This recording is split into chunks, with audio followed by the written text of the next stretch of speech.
ያው የሳምንቱ መነጋገሪያ ሆኗል። በአንድ ወገን የሳምንቱ መነጋገሪያ እንዲሆን ያደረገውም ራሱ መንግስት ነው። አንድ አቀንቃኝ፣ አንድ ከያኒ፣ አንድ ገጣሚ፣ አንድ ዘፋኝ ዘፈን እለቃለሁ እና በዛ ምክንያት ጋዜጣዊ መግለጫ መስጠት ፈልጋለሁ በሚልበት ጊዜ አታደርግም ብሎ መንግስት ሲከላከል ለምን የሚል ነገር በህዝብ ዘንድ ጥያቄ ስለሚያስነሳ ጉጉት ይፈጥራል። ሰው ሁሉ መጓጓት ይጀምራል። ምንድን ነው የተደበቀው? ለምንድን ነው መንግስት የተከላከለው የሚል ጉጉት ስለሚፈጥር ራሱ መንግስት ተከላካይ ነኝ የሚለው መንግስት የሚያደርገውን ስለማያውቅ ተሰሚነት እንዲያገኝ በሰው ዘንድ እንዲደመጥ ምክንያት ሆኗል። በአንድ በኩል እሱን መርሳት የለንም፣ አግዘዋል። ስለሆነም የዛሬ ያው መነጋገሪያ ሆኖ ቆይቷል። እንግዲህ እኔ የስነ ጥበብ ሰው አይደለሁም፣ ለመተንተን አልችልም። ቲንክ የለቀቀው ብዙ ዘፈኖች ናቸው። ከዚህ ውስጥ ብዙ ሰው የሚነጋገርበት አንተ የጣልከው ነው፣ እያሳይሃለሁ ነው። ዳስጣል ይላል፣ በሌላ ደግሞ አንሳው ይላል። መጀመሪያ ሙዚቃ እና የስነ ጥበብ ሰው ከውስጡ የሚሰማውን ነገር ግን በቃላት ለመናገር እንኳን የሚያስቸግረው የሚደፍረው ሳይሆን ሲቀር በሙዚቃ ታወጣዋለህ። ሙዚቃ ኤክስፕሬሲቭ ነው። ከውስጥ ያለውን ፍላጎት ሙዚቃም ይሁን ሌላ የስነ ጥበብ ስራ ያንን የሚገልጽ ነው። ስለዚህ በሰው ውስጥ ያለውን በህዝብ መካከል እየተንሸራሸረ ያለውን የህዝብን ሰቆቃ፣ የህዝብን ስሞታ የሚገልጹ ናቸው። በሌላ በኩል ደግሞ ሙዚቃ ተጠቅመህ የበላይነትንም መደፍጠጥንም ልትፈጥር ትችላለህ። በሁለቱም ወገን ነው የሚሰራው። ሙዚቀኞች ናቸው አብይን እስከ ሰማይ ድረስ ያወጡት። ሙሴ ነው፣ አምላክ ነው፣ ሙሴ ነው፣ ኢየሱስ ነው ምናምን የሚለውን ነገር ያደረጉት ሙዚቀኞች ናቸው። አሁንም ደግሞ ሲነገሩ ሊሰማ ይችላል። ለማንኛውም ነገር እኔ እንደ አንድ ግለሰብ አሁን ህዝብ እንግዲህ እያበደ ነው እና የእብደት ነገር ነው ያለው። ያንን ቀስቅሷል። መቼ ነው የሚፈርሰው ነው ያልከኝ? ዳሱ መቼ ነው መልሶ ለእኔ እንደገባኝ ለራሱ ነው የሚናገረው። ለእኔ እንደገባኝ ዳስ ጣል የሚለው ሀዘን አለ ነው። ሀገር ሞቷልና ሙሾ እናውርድ፣ ሀገር ሞቷልና እናልቅስ፣ እንዘን፣ ዳስ ጣል የሚለው የሀዘን ዳስ ጣል ነው የሚለው የሚመስለኝ ትርጉሙ የገባኝ። ሀዘን አለና እያንዳንዳችሁ እሱ ለራሱ ነው የሚናገረው። ልቡን ነው ዳስ ጣል ብሎ ለራሱ ይናገራል። ዘፈኑን እኔ ከብዙዎቹ ዘፈኖች ይሄኛውን ነው ትናንትና የሰማሁት፣ ሰው ሁሉ ስለሚሰማው። ዳስ ጣል ማለቱ ሀዘን እንቀመጥ ነው፣ ለቅሶ ድረሱ የሚመስለኝ። አንሳውም አለ እዛው ላይ አንሳው አለ፣ ይነሳ ነው። ዳስን ጣሉን አፍርሰው ነው፣ ሀዘን ጨርስ ነው። ይህንን በደንብ በአግባቡ ሰምቼዋለሁ፣ ሙሉ በሙሉ ሰምቻለሁ። ዳስ ጣል የሚለው ግን ይሄ ነው የሚመስለኝ ነው። ያቺ ቃል ብቻዋን የምትናገረው ባንዲራውን አንሳ ነው የሚለው። ባንዲራ አንስቶ ነው ባንዲራ አንሳ ነው የሚለው እሱ። በአጠቃላይ ሀሳቤን ልስጥ በዛ ጉዳይ ላይ። እውነትን ተናግሯል በከፊል። የመጀመሪያ ክፍሉ እውነትን ተናግሯል። ኢትዮጵያ ሞታለች። ኢትዮጵያ ህዝቦች ተከፋፍለዋል፣ ተደፍጥጠዋል፣ ተለጉመዋል፣ ተለያይተዋል፣ እርስ በርስ ተጨራርሰዋል። አብሶሉትሊ ዳስ መጣል ይገባል። እያንዳንዱ ኢትዮጵያዊ ዳስ መጣል አለበት። አሁን እንደዚህ አይነት ነገር በኢትዮጵያ ታሪክ ውስጥ ተደርጎ አይታወቅም። እንዲህ አይነት ጭቆና ታይቶ አይታወቅም። እንዲህ አይነት ሌብነት ታይቶ አይታወቅም። እንደዚህ አይነት መገዳደል ተደርጎ አይታወቅም። ታይቶ አይታወቅም በሰው ልጅ ታሪክ።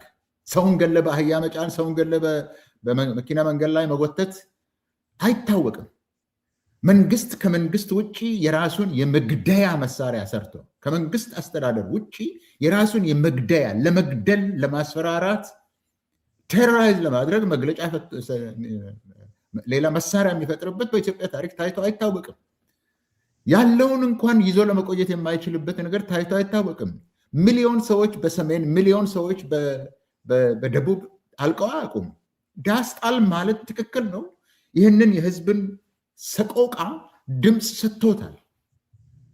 የህዝብን መከራ ድምፅ ሰጥቶታል። አርቲስቶች ቅድም ያለው በሰው ልጅ ውስጥ ከልቡ ውስጥ ያለው ከውስጥ ያለውን ገልጸው ያወጣሉ። እንደተናገርኩት ገልጾ አውጥቷል። አገር ሞቷል የሚለው ሜታፎር በውስጡ ብዙ ነገሮችን ይዘዋል። አገር ሞቷል እና ዳስ ጣል ነው የሚለው። ጥሩ ነው ያለው፣ ትክክል ነው ያለው። ይህንን አይቶ ዳስ መጣል ማዘን የማይችል ኢትዮጵያዊ፣ በዚህ ማዘን የማይችል በሆነ ነገር ማዘን የማይችል ኢትዮጵያዊ ብልጽግና ብቻ ነው። ስታሊን ብልጽግናዎች ብቻ ናቸው የሚዘፍኑት። ደሴት አዲስ አበባ ውስጥ ደሴት አድርገው ደሴት አላቸው። አዲስ አበባ ውስጥ አሳምረዋል። ራሳቸው ቤተመንግስቱን አሳምረዋል። የገዛ ቢሮውን አሳምረዋል። ራሱን አሳምረዋል። ልብስ ገዝቶ ሽቶ ለብሶ ምን አድርጎ ራሱን አሳምረዋል። ይበላሉ፣ ይጠጣሉ፣ ይማግጣሉ። ለነሱ አንድ ደሴት አለ። ከዛ ውጭ ያለው ግን ዳስ መጣል አለበት። ስለዚህ እውነት ተናግሯል። በዚህ ላይ አገር ሞቷል። ሄደህ ማልቀሻ የለም ብሏል። ከሀገርህ ትወጣለህ። አንድ ቀን ግን እመለሳለሁ ልትል ትችላለህ። በጭቆና ምክንያት ከሀገር ብትሰደድ አንድ ቀን አገሬ እመለሳለሁ ትላለህ። ዛሬ ግን አገሬ እመለሳለሁ ማለት አትችልም። ሀገር አለኝና ወደ ሀገሬ እመለሳለሁ ማለት ይችላል። አዎ ዳስ ጣል፣ ዳስ ጣል። እዘን፣ ይሰማ፣ የወገኖች ማለቅ ይሰማ። ሁለተኛ የተናገረው ነገር አለ ለራሱ ገጣሚው ዘፋኙ እኔ ነኝ በበኩሌ ፍቅር ፍቅር ሲባል እውነት መስሎኝ ተቀብየው ነበረ። ከዛሬ ነገ ደግሞ ያልፋል ብዬ አስቤ ነበረ። ነገር ግን እንደዚህ ሆንን ብሎ ራሱንም ይወቅሳል። ለራሱም ንስሐ ይገባል። ራሱን ወቅሷል። ይሄ ጀግንነት ነው። ራስን ስትወቅስ አጥፍቻለሁኝ፣ ተሳስቻለሁኝ የሚል በውስጡ ጀግንነት ያለው ቁርጠኝነት ያለው ሰው ነው። ስለዚህ ምስጋና ይገባዋል። ይህንን የሚደነቅ ነው። የሚደነቅ ነገር አድርጓል። ቀረርቶውን ሲጀምር ሌላ ነገር ነው የሚናገረው። እሱ ግን ፖለቲካ ስለሆነ ብዙ አልሄድበትም እና ይህ መታወስ ያለበት ሁሉም ነገር ላይ ልትስማማ አትችልም። ነገር ግን አሁን እንዳልኩት በእነዚህ በሁለቱ ነገሮች ላይ ትልቅ ጀግንነት፣ ትልቅ ቁርጠኝነት እና የግጥም ገጣሚነት ባለቤትነቱንና ችሎታውን ያሳየበት ነው። ስለዚህ ሊመሰገን ሊደነቅ ይገባዋል። ዞሮ ዞሮ ሰውየውን ብሎታል። የዚህ ሀገር ችግር፣ የኢትዮጵያ ችግር እሱ የመሰረቱ ስርዓት ነው።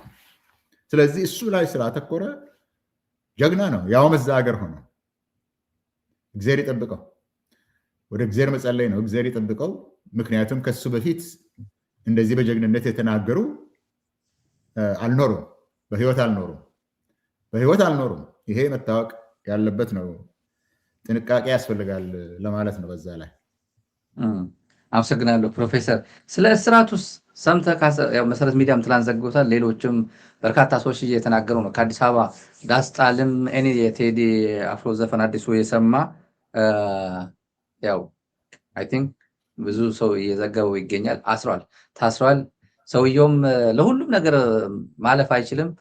አርሲ ሄዶ የሆነ እንትን ለማስመረቅ ሄዶ ሲዝትበት ነበር። ያው እኛ እንደዚህ አይነት በትናንሽ ሰዎች አንደነግጥም እንትን አንልም ኮሜንት ሲያደርግበት ነበር በአሽሙር እና የስርዓቱ ጉዳይ የኢትዮጵያ መንግስት ነገር ዝም ብሎ የሚያጋልጥ ነገር አይደለም። በግልጽ ዘፈን ሰማ ብሎ ወጣት የሚያሰርበት አዲስ አበባ ተፈጥሯል።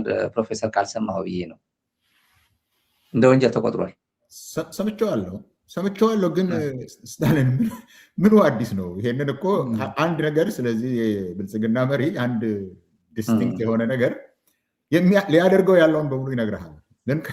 ሊከፋፍሉን ሊመጡ ነው ይልሃል። ግን ራሱ ሊከፋፍል እንደሄደ ነው እና ይሄ እዚህ ላይ አይችልም መሰለኝ፣ መደበቅ አይችልም መሰለኝ። ያወጣዋል፣ ይናገረዋል።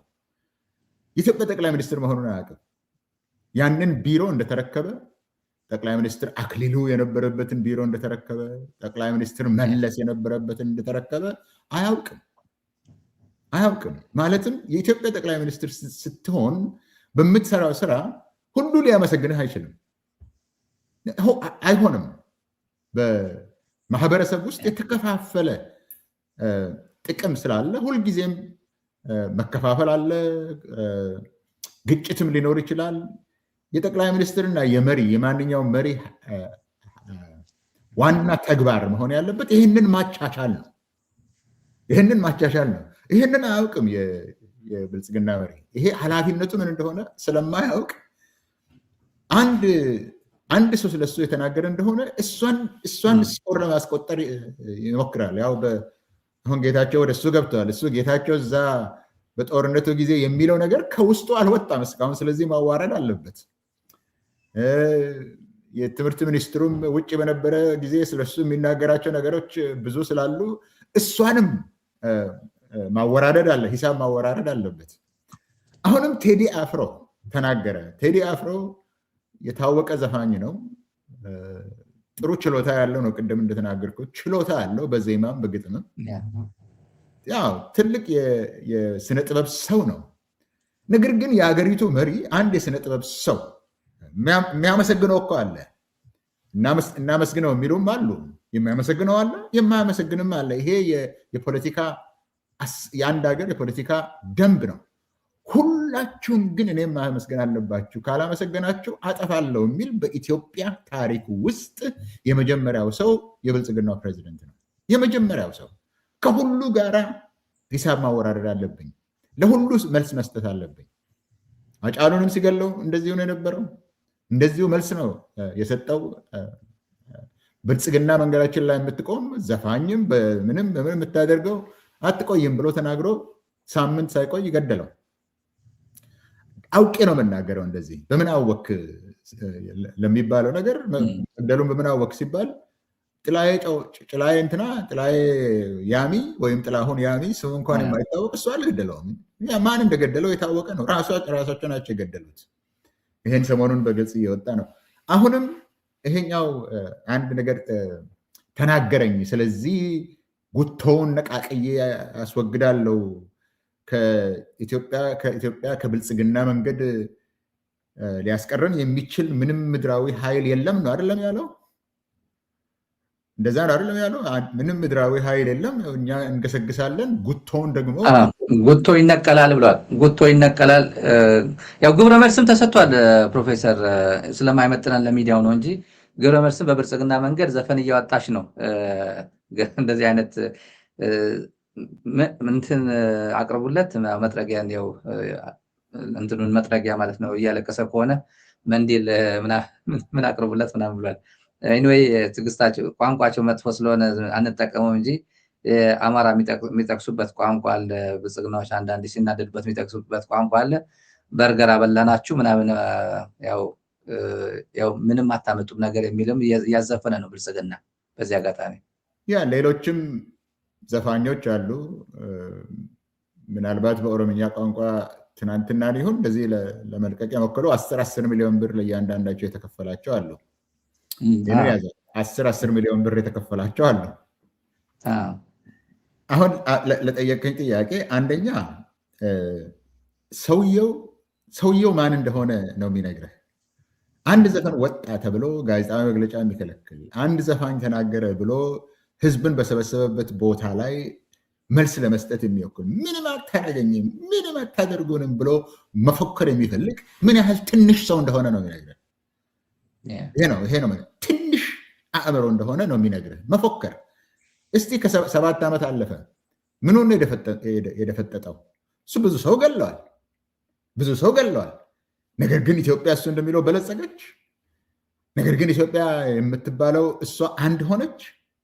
ህዝቦቿ እርስ በርስ የሚዋደዱ ሆኑ። እሱ ሲል እንደነበረው ፍትህ በኢትዮጵያ ነገሰ፣ ዲሞክራሲ በኢትዮጵያ ነገሰ። እሱ ከጀመረበት ጊዜ ጀምሮ አይደለም እንደ አገር ሁሉ የተበጣጠሰው፣ ማህበረሰብ ሁሉ የተበጣጠሰው። ምንም አታደርጉንም እያለ ነው ወደ ታች እየሄደ ያለው። ምንም አታደርጉንም። ይሄ ምን ይነግርሃል ካልክ ፍርሃቱ እጅግ ከፍ እንዳለ ነው የሚነግርህ። ህዝብን ያነሳሳብኛል ብሎ ፍርሃቱ የሰውየው የግለሰቡን ነው የምልህ። ግለሰቡ ፍርሃቱ በጣም ከፍተኛ ደረጃ ላይ እንደደረሰ ነው የሚነግርህ። ትንሽ ሰው ነው፣ ነገር ግን ፍርሃቱ እቺ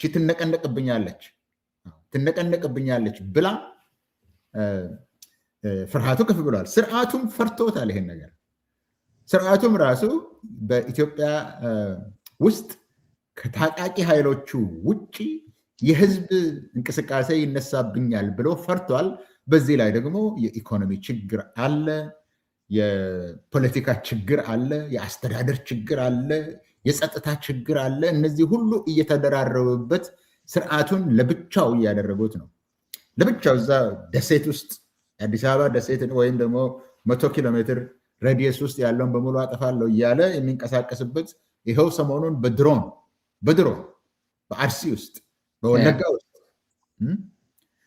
በድሮን እየተዋጋ ነው ያለው። ስርዓቱ እንግዲህ ጉቶ ነቅላለሁ ብሏል። ያው ሰላማዊ ሰልፉ አዳመጣችሁ ተብሎ ተናገርክ ማለት ራስን መከልከል ትችላለህ። ጆሮህን ግን ካልደፈነው በስተቀር መስማትን መከልከል አትችልም። ጆሮህን መድፈን ነበረብህ ብሎ ወንጀል የሚደርስ ምን ያህል እንደተንበቆበቁ ነው የሚነግርህ። ሌላ ምንም የሚነግርህ ነገር የለውም።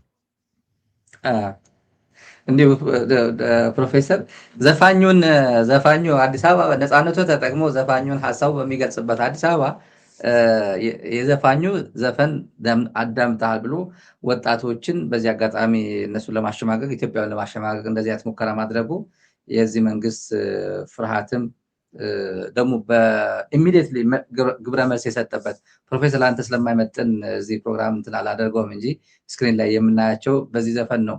ኢሚዲየትሊ በጣም አደገኛ የሚባል ጥላቻ እልም ያለ ጥላቻ፣ አንድ ብሔር ላይ ያነጣጠረ ጥላቻ ላይ እነዚህ ልጆች አልሰማውም ይሆናል። ጊዜ ስታገኝ ከዚህ ፕሮግራም በኋላ ታየው ይሆናል። አደገኛ ነው። እንደ ሀገር ይሄ መንግስት ምን አይነት መንግስት እንደሆነ ያሳየበት በዚህ አርት በማግስቱ ትላንት ዘፈን የለቀቀው አደገኛ ነው። በወቅታው ላይ ወደኋላ እንዳስዋለን ፕሮፌሰር የ120 የሚባለው አምቦ አካባቢ የገዳይ ቡድን የአሁኑ ነገር አትለፈው። እኔ አልሰማውም። ይሄ ከዚህ በፊትም እኔ እናንተም ስንናገር ነበር። ወደ ኦሮሞ ማህበረሰብ ውስጥ ገብቶ እኔ ከነሱ ጋር ነኝ የሚል ነው። እነዚህ የምታያቸው በሙሉ 10 ሚሊዮን ብር የተከፈላቸው ናቸው። ሲዘጋጁበት የነበረ ነው እንጂ እሱ ትናንትና ለቆ ትናንትና ማታ ተሰርቶ ደረሰ ለማለት አይደለም። ይሄ ሲዘጋጁበት የነበረ ነው። ይሄንን ማንም ሰው መስማት የለበትም። እስካሁን ድረስ በማህበረሰቦች መካከል በኦሮሞና በአማራ መካከል፣ በትግራይና በአማራ መካከል መተላለቅን ለመፍጠር ያላደረገው ነገር የለም። ይሄ ብቻ አይደለም ግን በአማራ መካከልም በሃይማኖት እና በክፍለ ሀገር ለመከፋፈል ያላደረገው ነገር የለም። አንዱን ሲሾም አንዱን ሲያነሳ የተለያዩ ነገሮችን ሲናገር ያላደረገው ነገር የለም። በኦሮሞ ውስጥ ያላደረገው የለም። በትግራይ ውስጥ ያላደረገው የለም። በትግራይ ውስጥ ነው እነዚህን ትልልቆችን እርስ በርስ ማጋጨት ብቻ ሳይሆን እዛው ውስጥ ያላደረገው ነገር የለም። ለመኖሩ በስልጣን ላይ ለመቆየት ሲል ያላደረገው ነገር የለም። እዚህም ውስጥ በኦሮሞ ውስጥ አሁን ሌላውን ልተው፣ ወለጋና አርሲ ሲያደርገው የነበረውን ልለፈው። እሱን አርሲዎችን ሹሞ ወለጋ ላይ ከዛ በኋላ ሄዶ ገሎ ሲያበቃ ደግሞ ወለጎች ናቸው አርሲን የገደሉት ብሎ ሲያደርግ የነበረው በየቦታው ሲያደርገው የነበረው ይቅር። እዚሁ መካከል ላይ ስልጣኔ ያለችው እዚቹ 100 ኪሎ ሜትር ዙሪያ ላይ ነው በሚላት በሸዋ የምትባለው አካባቢም ምዕራብ ሸዋን ከሰሜን ሸዋ ጋር፣ ምዕራብ ሸዋን ከምስራቅ ሸዋ ጋር፣ ምዕራብ ሸዋን ከደቡብ ምስራቅ ሸዋ ጋር ሲያጋጭ የኖረ ሰውዬ ነው። አሁንም ለማጋጨት የሚጠቀመው የቆየ ያረጀ ያፈጀ ታክቲክ ነው። ይህንን ሌሎች ማህበረሰቦች አይተው አንተም በጎ አድርገሃል ስታሊን፣ አላቀርበውም፣ ከሰው በታች ነው፣ ከአስተሳሰብ በታች ነው ያልከው ትክክል ነው። አሁንም ማንም ሰው እኔ ኦሮሞ ነኝ፣ በኦሮሞነት የምኮራ ሰው ነኝ። ይህንን ግን ማንም ሰው መስማት የለበትም። ለጥላቻ የሚደረግን ሰው የሰው ልጅ መስማት የለበትም። ኦሮሞዎች መስማት የለባችሁም። ይሄንን መስማት የለባችሁም ለጥላቻ። ይሄ ዳስጣል ያለው እውነት ነው የተናገረው። ይህንን ኦሮሞዎች ታውቁታላችሁ፣ በየቦታችሁ ታውቁታላችሁ። በየቦታችሁ በየጓራችሁ ዳስ መጣል እንዳለባችሁ ከኦሮሞዎች የበለጠ ማንም የሚያውቀው የለም። ከእናንተ የበለጠ የሚያውቀው የለም። ምዕራብ ሸዋ ላይ ያሉት ኦሮሞዎች በድሮን የተደበደባችሁ፣ በአምቦ ውስጥ በዚህ በ120 የሚባለው የተቀጠቀጣችሁ እዛው ምዕራብ ሸዋ ውስጥ ይህንን መስማት የለባቸውም። ሌላውን ማህበረሰብ እስካሁን ድረስም ላደረጋችሁት እኔ አንድ ሰው አመሰግናለሁ። ይሄ የራሱ ስብስብ ነው። ኦሮሞን አይወክልም የሚለው ኦሮሞ ብቻ አይደለም፣ እኛ ብቻ አይደለም ስንል የነበረው ሌሎችም የኦሮሞን የማይወክል ነው ሲል የነበረው አሁንም የዛ የደከመ ያሰለቸ ያህጀ የጥላቻ ታክቲክ ነው። ይሄ መሰማት የለበትም። አንተም እንኳን ዝም አሰኘው፣ አንተም እንኳን አለፍከው፣ ሌሎችም ማህበረሰቦች መስማትም የለባቸውም። በተለይ ደግሞ ኦሮሞዎች ይሄ እውነት ነው የእኛ መንግስት ነው ምናምን ተብሎ አንድን ማህበረሰብ አንድን የኦሮሞ ህዝብ ከሌላ ማህበረሰብ ጋር ለማጣላት የሚሰራውን ስራ ማንም መቀበል የለበትም። አንደኛ ቅጥረኞች፣ ምንደኞች የሚሰሩት ስራ ነው። በገንዘብ ነው የሰሩት 10 ሚሊዮን ብር። ሁለተኛ የኦሮሞ ትውፊት የኦሮሞ ታሪክ የሚነግራችሁ ማህበረሰብን እንደ ማህበረሰብ ጥሉ አይደለም። ይሄ ከኦሮሞ ባህል ከኦሮሞ ታሪክ ውጭ ነው። እገሌን እንደ ማህበረሰብ እንደ ማንነቱ መጥላት አለብህ ብሎ የሚሰብክ መሰማት የለበትም፣ መታየትም የለበትም። ሌሎችም ኦሮሞ የሆኑት ማህበረሰባት እስካሁንም ብዙ ተደርጓል። እስካሁንም ለማጣላት፣ ለማጠፋፋት፣ ለማጨራረስ ብዙ ተሰርቷል። አልተቀበላችሁም። አሁንም አትስሙት። አሁንም አለመስማት ነው። እውነትን እንሰማለን። እንደ ቴዲ እውነትን በሚናገርበት ውስጥ እውነቱን መልሰን እንሰማለን። ለበቀል የሚሰራ ለአንድ ሰው ለአንድ እብድ ተብሎ በገንዘብ ምክንያት የሚሰራን የቅጥረኛ ስራ ግን ማንም ሰው መስማት የለበትም። ፕሮፌሰር አመሰግናለሁ። ይሄ በጣም አመሰግናለሁ። ይሄን እውነት ትኩረት ሰጠ። እኔ እንኳን ላልፈው ነበር አንተ አይመጥንም በሚል ነው። እንዲሁ በጣም ብዙዎች ያስደነገጠው ፌስቡክ ላይ የሚሰደቡ ስድቦች ነው ለቃቅሞ ዘፈን ያደረጉት የፌስቡክ ዘፈን እና ተራ ቲክቶክ ላይ የምንሰማቸው ስድቦች ነው። ይሄ ለታሪክ የሚቀመጥ ለልጆቹም ጭምር ጠባሳ ሆኖ የሚቀመጥ ነው ለታሪክ። እነዚህ ወጣቶች ናቸው 10 ሚሊዮን ብር ነገ ያጠፉታል፣ ግን ህይወታቸው ጭምር ያበላሸ ብልጽግና ጉድ እንዲሁ ሄዶ በግላጭ ይሄ መንግስት ምን አይነት መንግስት መሆኑንም ያጋለጠ ነው። ዳስጣል የሚባል ከደምቢዶሎ እስከ ፕሮፌሰር የገለጽከው አለ። ማሎ የሚሉት የሰሜን ሸዋ እናት እኔ ሁሌ ካሙሮ የማይጠፋው አለ። በጣም ሸበቶ የሆኑ በጣም የ90 ምናምን ዓመት ማሎ የሚሉት እኔ ምን እናድርግ ልጆቻችን በድሮን አለቁ የሚሉ አባት ትምህርት ቤት እኛ ከትምህርት ቤት ውጭ ሆነዋል እኮ ልጆቻችን ያለ ትምህርት ምን ሊሆኑ ነው ደንዝዘዋል በቃ በሙሉ የጦር ግንባር ሆን የሚሉ ያው ከወለጋ እስከ አዲስ አበባ ዙሪያ ያለው በሙሉ ቦታዎች በምን ያህል ደረጃ የኦሮሞ ህዝብ ያለበት ሁኔታ እናውቀዋለን። ለዚህ ሁሉ ዳስጣል ያለው ድምፅ የሆነው ለዚሁም እኔ ለገሌ ዞን ነው ለገሌ ክልል ነው ለገሌ ብሔር ነው የሚል አይመስለኝም። የቴዲ ዘፈን ፕሮፌሰር በደም ስለገለጽከው ዳስጣል ነው። በቃ ራሱ ተጸጽቶ ቴዲ ራሱ ጸጸቱን ገልጾ እኔ ከነገ ዛሬ ይሻላል እያልኩኝ በቃ ተበላው አንድ ነብር ሆኖ 12 በጎችን ጨረሰንና ከዚህ በኋላ ምን ጠብቃለን ነው እንጨርሳ ያው እያለቅነ ነው የሚለው በሙሉ የሁሉም የህዝብ ስቃይ የገለጸበት ነው። ይህን ግን አዚፍ የሆነ ብሔር የሆነ ክልል ይህን ዘፈን እንደማይመለከተው ቴዲ የገለጻቸው እውነታዎች ይሄ የሆነ አካባቢ እንደማይመለከት የሆነ ብሔር እንደማይመለከት አድርጎ ብልጽግና የሆነ ቦታ ላይ ለመወሸቅ ነው የፈለገው። እኔ ፕሮፌሰር የገለጽከው ወደኋላ አካባቢ ፕሮግራም ወቅታዊ ላይ ትንሽ ነካከዋለን። ይሄ ያንተ ፕሮግራም ስለሆነ በቅድም የገለጽከው አለ 120 የሚባለው ወደ አምቦ አካባቢ የወንጀለኛ ስብስብ ሰሞኑ አጀንዳ ሆኖ ነበር። ምንድን ነው እየሆነ ያለው? አሁን በጣም ብዙ ኔትወርክ አለ፣ እስከ አዲስ አበባ የተዘረጋ ነው። ይሄ ገዳይ ቡድን መጋለጡ አደረጃጀቱ እና ዘረፋ ቡድኑን አደረጃጀቱ ተከትሎ መጋለጡ ተከትሎ የተፈጠረ መናወጥ አለ፣ ፖለቲካ መናወጥ በኦሮሚያ አካባቢ ያለው እና በኦሮሚያም በአማራም የቀጠለው ጦርነት አለ። ይህን እስኪ እንደ አንድ አጀንዳ ጊዜ ወስደ ንገረን ለተመልካቾች ፕሮፌሰር። መልካም። ይሄንን ከአንተ ጋር ብዙ ጊዜ ተነጋግረናል። ይሄ ሰውዬ ወደ ስልጣን በመጣበት ጊዜ ያለው ትግራይ የቲፒኤልኤፍ ስልጣን ላይ የቆየው ትግራይን በመጨቆን ነው። በትግራይ ውስጥ ምንም አይነት የተቃውሞ እንቅስቃሴ እንዳይኖር አድርጎ ነው። እኛም ስልጣን ላይ ለመቆየት ኦሮሚያ ውስጥ ምንም አይነት የተቃውሞ እንቅስቃሴ መኖር የለበትም ከሚል ነው የተነሳው። ገና ከመጀመሪያው ይሄንን ብዙ ጊዜ ተነጋግረናል።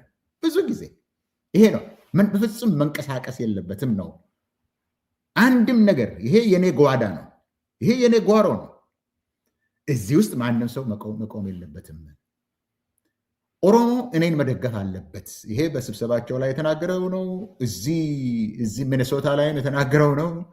ኦሮሞ እኔን መደገፍ አለበት። አሁን አየህ፣ የኔን ዓላማ መደገፍ አለበት አይደለም፣ እኔን መደገፍ አለበት።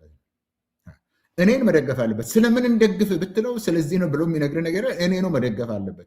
የማይደግፈኝ ከሆነ ይህንን አሁንም ከሱ አስምሬ ልናገር፣ ኦሮሞ እኔን የማይደግፈኝ ከሆነ ለ1000 ዓመት በጣጥሰዋለሁ፣ ለ1000 ዓመት ተመልሰው አንድ አይሆንም ነው ያለው። ይህንን ደግሞ እንዴት አድርገው ነው ይህንን ለማድረግ እኔ ራሴ እንኳን አልገባኝም ነበር ያን ጊዜ እንዴት አድርጎ እንደሚበጣጥሰው። ይህንን ያኔ ስሰማ ገና አዲስ አበባ በ2019 ያለው ይሄ ስሰማ በምን አድርጎ ነው የኦሮሞን ሕዝብ የሚበጣጥሰው ላለው፣ ለካስ ዓላማ ነበረው እሱ። ዓላማው ምሳሌ ነው መወስድልህ፣ ምክንያቱም ብዙዎች ነው ያሉት። አጫሉን ትገለዋለህ፣ ከዛ በኋላ ሸኔ ነው የገደለው ትላለህ።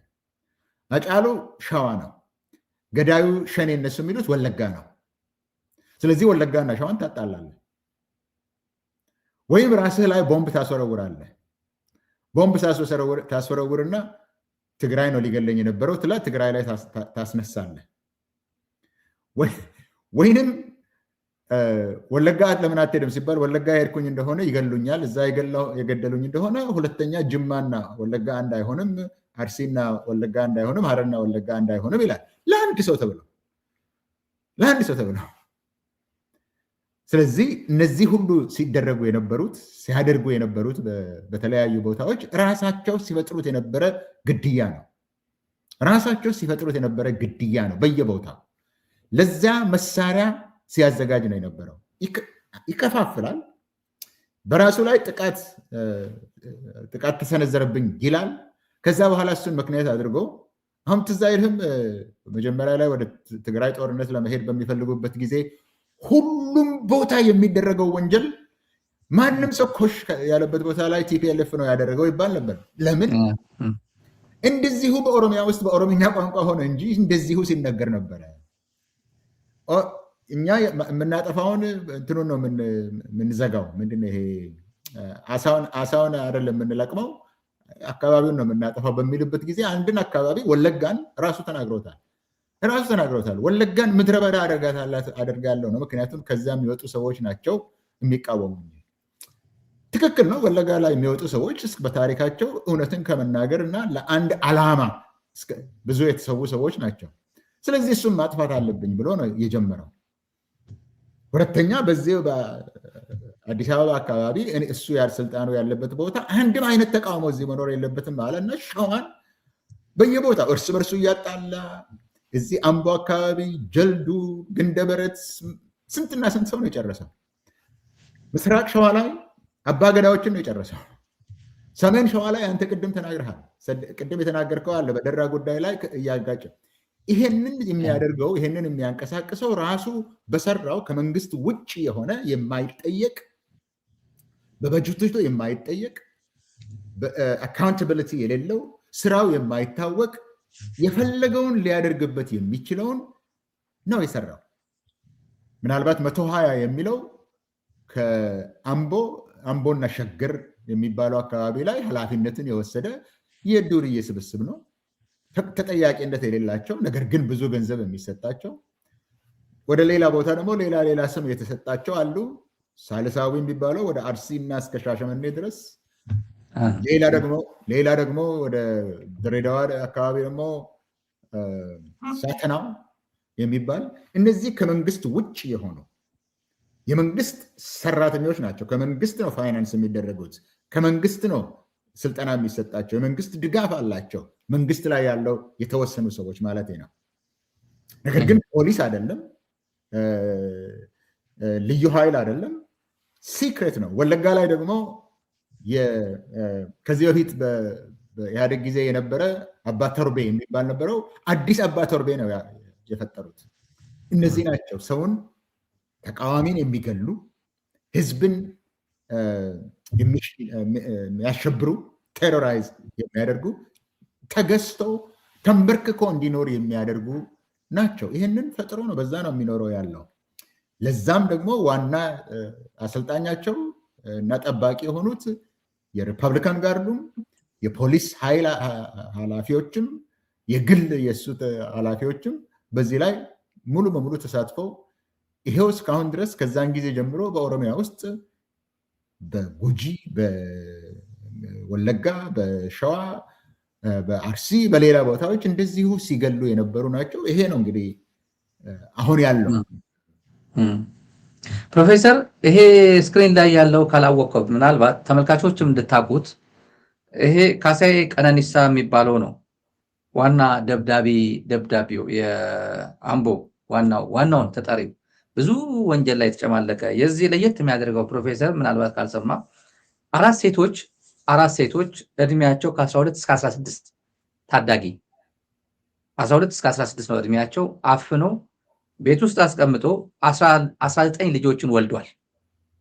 አምቦ እድሜያቸው ከ12 እስከ 16 የሆኑ 4 ታዳጊዎችን አፍኖ ወስዶ ቤት ውስጥ አስቀምጦ ያው እየደፈረ እዛው እንደሚስት ቆጥሮ 19 አስወልዷቸዋል። በዚህ ባጭር ጊዜ በእንግዲህ 7-8 ዓመት አብይ ከመጣ በኋላ የተቋቋመ ነው የገዳይ ቡድን 1220 የሚባለው ቡድን እና ዋናው ይሄ ነው። ካሳዬ ቀነኒሳ 19 ልጆች ወልደዋል። በዚህ በአብይ አህመድ ዘመን ህፃናት ታዳጊዎችን ከ12 እስከ 16 ዓመት ቤት ውስጥ አፍኖ ይሄ ሁላ ፕሮፌሰር ይሄ ሁላ ወንጀል በሚፈጸምበት ጊዜ ይሄ 120 የሚባለው ገዳይ ቡድን እኔ ዝም ብሎ ኮሬ ነገኛ የሚባለው ላይ ነው ትኩረት አድርገን የቆየ ነው የሮይተርስ ያጋለጠውና እኔ ሰምቼው አላውቅም። እንደዚህ አይነት ወጣት በኢትዮጵያ ምድር ላይ በጣም ብዙ ለሰው ልጅ ብዙ ክብር ያለው በገዳ ስርዓት የበርካታ ዓመታት ኤክስፒሪየንስ ያለው እንደ ኦርደር የሚያቀርብ ማህበረሰብ ውስጥ ተቀምጦ ይሄን የሚቀበል ማህበረሰብና ሲስተም ከየት አመጣው? የኦሮሞ ህዝብ ይሄን ጉድ እየሰማ አምቦ ይሄ ሰውዬ ያለምንም ጠያቂ እንዴት ተቀምጦ በነፃነት ተቀመጠ እንዲሁ ያለ ተጠያቂነት የሚለው ነው ትልቁ ጥያቄ። ፕሮፌሰር ይሄ ገና የሚጋለጥም ይመስለኛል። ይሄ በጣም አሳሳቢ ነገር ነው ፕሮፌሰር፣ ካልሰማው ብዬ ነው። ሰምቻለሁ፣ ግን የአምቦ ሰው ምን ማድረግ ነው የነበረበት? ምን ማድረግ ይችላል? አለ ነው ወይ ለመከላከያ አለ ነው ምን እንደዚህ አይነት መቼ አንድ ሀገር ወይ ለመከላከያ ሪፖርት ማድረግ እሱን ያደርጋሉ። ግን ከዚህ በፊትም እንደሰማኸው እሱን ይነገራል። ፖሊስ ግን እኛም አንችልም፣ እኛም ምንም ማድረግ አንችልም ነው። ፍርድ ቤቶችም እኛም ምንም ማድረግ አንችልም ነው ያሉት። ፖሊሶች ራሳቸው እኛ ምንም ማድረግ አንችልም ነው ያሉት። እናያለን፣ እናውቃለን፣ ግን ምንም ማድረግ አንችልም ነው። ምንም ማድረግ አንችልም ነው። ከእነሱ የበለጠ ስልጣን አላቸው። አሁን እኮ ማብራሪያውን ለመስጠት ሞከርኩ። እነዚህ በቀጥታ ከጠቅላይ ሚኒስትር ቢሮና ከደህንነት ጋር የተያያዙ ናቸው። ተጠያቂነት የለባቸውም። ለፖሊስ ትነግራለህ። ከዛ በተረፈ ምዕራብ ሸዋ ላይ ነው። ከምዕራብ ሸዋ ግንደበረት፣ አምቦ፣ ከአምቦ ትንሽ ከፍ ካልክ ወደ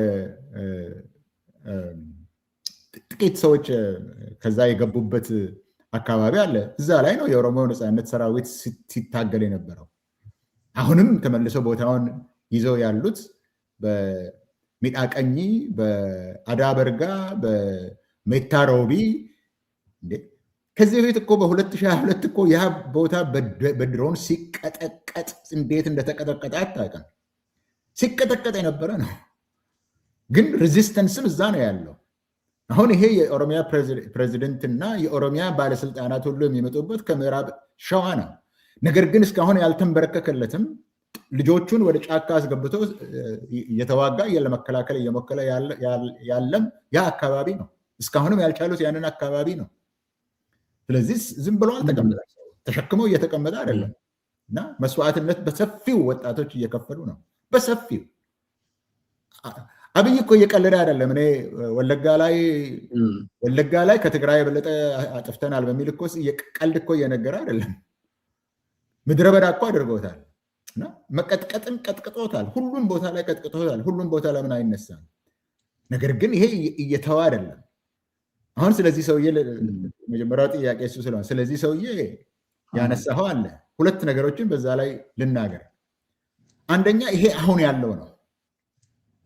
ይሄ አሁን ያለው 120 ነው። 120 ደግሞ በአንድ አካባቢ ብቻ ነው። በሌላ ቦታ ሌላ ስም ያላቸው አሉ። ይሄ መታወቅ አለበት። 120 የተሰጠው ሸገርና እስከተወሰነ ድረስ አዲስ አበባ ከተማና አምቦ አካባቢ ነው። አምቦ ደግሞ ይሄ የሆነበት አንደኛ የብልጽግና ፕሬዚደንቱ አምቦ በሄደ ጊዜ አምቦ አዋርዶኛል፣ አምቦ ላይ ቄሮች ሊገሉኝ ነበረ ብሎ የገዛ ቂም ይዞ ስላለ ነው። ሁለተኛ አምቦ ይነሳብኛል ብሎ ስለሚፈራ አምቦን ነው የቀጠቀጠው። ምዕራብ ሸዋን ቅጥቅጥ አድርጎ ያጠፋው።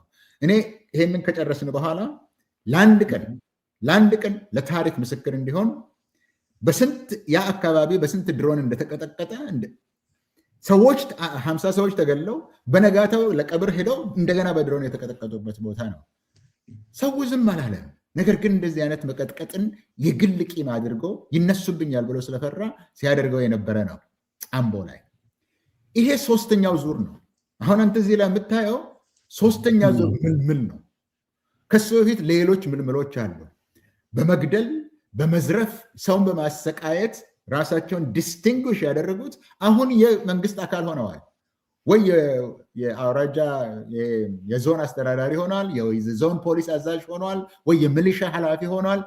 እነዚህ ሁለት ይሄኛው አሁን ያለው ሶስተኛ ደረጃ ላይ ያለው ነው። ይሄ ነው የመጀመሪያ ፖይንት። ሁለተኛ 19 ነው የወለደ ያልከው አላውቅም። ነገር ግን አንድም ገሏል፣ አንድ ታዳጊም ገሏል ያለው ሪፖርት ማለት ብዙ ሶስተኛ ዙር ነው እያልከው ነው። ይሄኛው ሶስተኛው ዙር እንደሆነ ይታወቅ። ነገር ግን ከዚህ በፊትም እኔ ስናገር ነው የብልጽግና ሰራዊት የምትለውና ብልጽግና ራሱ ሶስት ነገሮች ብቻ ናቸው ለነሱ ዋጋ ያላቸው። ለነዛው እነሱ ዋጋ ለሚሰጡት በኑሯቸው በህይወታቸው ዋጋ ለሚሰጡት ሶስት ነገሮች ደግሞ መሳሪያ የሚሆንላቸው ስልጣን ናቸው ነው። መብላት፣ መጠጣት፣ ከሴት ጋር መማገጥ ባህል አድርገውታል። በሀገር ውስጥ ለቡ የምትሄዱ ሌሊት ታውቃላችሁ፣ በወሌ ቡልቡላ የምትሄዱ ታውቃላችሁ። እዛ ላይ የሚደረገው ብልግና፣ ሆዳምነት እና ዋልጌነት ዳር የሌለው ነው። ለዛ ደግሞ የሚጠቅማቸው መንግስት ስልጣን ስላላቸው ስልጣናቸውን ይጠቀማሉ። በመንግስት ስልጣን ተጠቅመው ደግሞ ገንዘብ ያገኛሉ። እቺን አስፋፍተዋል፣ ባህል አድርጓታል። እንግዲህ ሶስት ነገሮች ካልኩ ውስጥ ይሄንን ብልጽግና ተቀጣሪዎች ብቻ ሳይሆን ብልጽግና ይሄው ነው። እኔ በአሉባልታ ደረጃ አላቅም እንጂ በሰማሁት ደረጃ ራሱ የኢትዮጵያ ጠቅላይ ሚኒስትር የምትለው ከሚኒስትሮች እንኳን አስወልደዋል። ምን አዲስ ነገር ነው? ከላይ ጀምሮ እስከታች ነው። ከላይ እስከታች ነው። ይሄ የነሱ ባህል ነው። ባህል ነው በቃ። ይሄ ታች ያለው እኔ አልቆጠርኩም ስንት የብልጽግና መሪ በብልግና ሊከሰስ እንደሚችል አልቆጥርልህም። ነገር ግን የብልጽግና መሪዎች ናቸው የምትላቸው ትልልቆቹ ከሚስታቸው ውጭ ወላልደዋል። ከላይ እስከታች እኮ ነው። አንዱ ብቻ አይደለም። ስለዚህ ወደ ታች ወረደና አምቦ ሲደርስ 19 ወልደዋል የሚባለው ምን አዲስ ነገር ነው? ባህል እኮ ነው። ራሱ የብልጽግና ፕሬዚደንቱ፣ የኦሮሚያ ፕሬዚደንቱ፣ የሚኒስትሩ ምናምን የምትለው ሁሉ በዚህ ብልግና የተጨማለቀ ነው። ይሄው አንተ ራስህ አመጣኸው። ከመቶ ሀያዎቹ እነዚህ ናቸው፣ ገዳዮቹ ናቸው። በነገራችን ላይ ተመልካቾች እንዲያውቁት ነው። ፕሮፌሰር ታውቀዋለህ ብዬ እገምታለሁ። እነዚህ ገዳዮች ናቸው ከሽመልስ ጋር ያሉት በሙሉ 120 ተብለው አምቦ ከገዳዮቹ ቡድን ውስጥ እነዚህ ናቸው እና የሽመልስ እውቅና አለበት። ያው የአብይ ኦፍኮርስ አብይም ያውቀዋል፣ የአብይ ኔትወርክ አለበት፣ አብይ ያውቀዋል። ሽመልስ ደግሞ የእሱ ብለሲንግ እንዳለበት የሚያሳይ ነው። ተመልካቾች ፕሮፌሰር ነገር እዚህ ላይ እነዚህን ሽመልስ አይደለም ያደራጃቸው መጀመሪያ ላይ ይህን ድርጅት አሁንም እንዳይረሳ 120 ላይ ብቻ ተንጠልጥለን እንዳንቀር። እንደዚህ አይነቱ በየቦታው ነው የተደራጀው። ይህንን ያደራጁት የኦሮሚያ መሪዎቹ አይደሉም። ያደራጁት የሴኪሪቲ ኃላፊ እና የጠቅላይ ሚኒስትር ቢሮ ናቸው ያደራጁት። የጠቅላይ ሚኒስትር ቢሮ የዚህ ዋና አደራጅ የነበረ ግለሰብ አሁን የአዲስ አበባ ከተማ ምክትል ፖሊስ ኮሚሽነር ሆኖ በቅርብ ተሾሟል። ይህንን ነገር ሰው እንዳይረሳው ከላይ ጀምሮ ነው ያለው። ከላይ ጀምሮ ነው ያለው። የተሰራው በእነዚህ አይደለም። ኦሮሚያ ውስጥ ዋናው ነገር እኮ ቅድም ለመናገር ዋናው ነገር እነዚህ አሁን ባልኩ ቦታ ላይ ያተኮሩት የኢትዮጵያው ጠቅላይ ሚኒስትር ቢሮ ውስጥ ያለው ሰውዬ የሚለው ነገር ትግራይ ላይ ብትታገል የራስ ጉዳይ፣ ስትታገል መቋል ትችላለህ። ወይም የሱዳን ጠረፍ ላይ ወቦ ሲንቀሳቀስ ለ50 ዓመት ለ1000 ዓመት ቢቆይ ጉዳዩ አይደለም። ነገር ግን ምንም አይነት እንቅስቃሴ በአዲስ አበባ ከተማ ዙሪያ መኖር የለበትም ነው። ሪፐብሊካን ጋርድ የምትለው የተመሰረተው ሪፐብሊካን ጋርድ በአምስት መግቢያ ላይ የሚጠብቅ ነው። የኢትዮጵያ የጦር ሰራዊት የኮማንዶ የሚባለው ዙሪያውን የሚጠብቅ ነው። ዙሪያውን የሚጠብቅ ነው። ያለ የሌለ መሳሪያ አለ። በጣም ትልልቅ መሳሪያዎች አዲስ አበባ ዙሪያ አሉ። ማንም እንዳይገባ። እዚህ አካባቢ ላይ ምንም አይነት ተቃውሞ የሚባል ነገር መኖር የለበትም። የብልጽግና ፕሬዚደንት ተስርቶ ይሄንን ስርዓት ሊነቀነቅ እንደማይችል አድርገን ሰርተናል ብሎ ሲነግርህ እንዴት በምን ቋንቋ ልናገር እንደምችል አላውቅም። ይሄንን ቀንሶ መላልሶ ደጋግሞ ሲናገር የሚናገረው የመንግስት ፖሊስ የሆነውንም ሊገለው ሊቆጣጠረው የሚችል ሌላ ኃይል አለ። ይሄ ሰውዬ አሁን በዚህ ላይ የምታሳየው ሰውዬ ተሰርቶ የተሰጠው ነገር ላይ ስራ ለማስፈጸም ነው እንጂ የሚመጣው ዋናው ነገር ከኢትዮጵያ መንግስት ጋር የተያያዘ ነው። ከኢትዮጵያ ፖሊስ ጋር ቀደም ብሎ የተያያዘ ነው። ከጠቅላይ ሚኒስትር ቢሮ ጋር የተያያዘ ነው። ከዚህ ሰውዬ ጋር የሚያያዝበት አንድ ምክንያት ነው። በዚህ 100 እስከ 150 ኪሎ ሜትር ሬዲየስ ውስጥ ምንም አይነት እንቅስቃሴ መኖር የለበትም። ጉጂ ላይ ብትፈልግ ተጫረስ፣ ጉጂና ጌዴኦ ብትፈልግ ተፈናቀል፣ ሶማሌና ኦሮሚያ ክልል የፈለግከውን አድርግ። ይሄ የአብይ አህመድ ጉዳይ አይደለም። እዚህኛው ላይ ግን ምንም መኖር የለበትም። ለዚህ የመንግስትንም ኃይል ይጠቀማል። የመንግስትንም ኃይል የሚያስፈራራበትን ይጠቀማል። ባህሩን የሚያደርቅበትን በግሉ ሰርቶ ይጠቀማል። ይህንን አድርጎ ከላይ ጀምሮ ተሰርቶ ያለ ስርዓት ነው። ስርዓቱ ነው ያለው። ኮሬ ነገኛ ብትለው በምስራቅ ኦሮሚያ ላይ ነው የሚሰራው። ይሄንን የሚሰሩ የኮሬ ነገኛን አይነት የሚሰሩ ግን በየቦታው ተሰርተው ነው ያሉት። ይሄ እንዳይረሳ ለማለት ነው።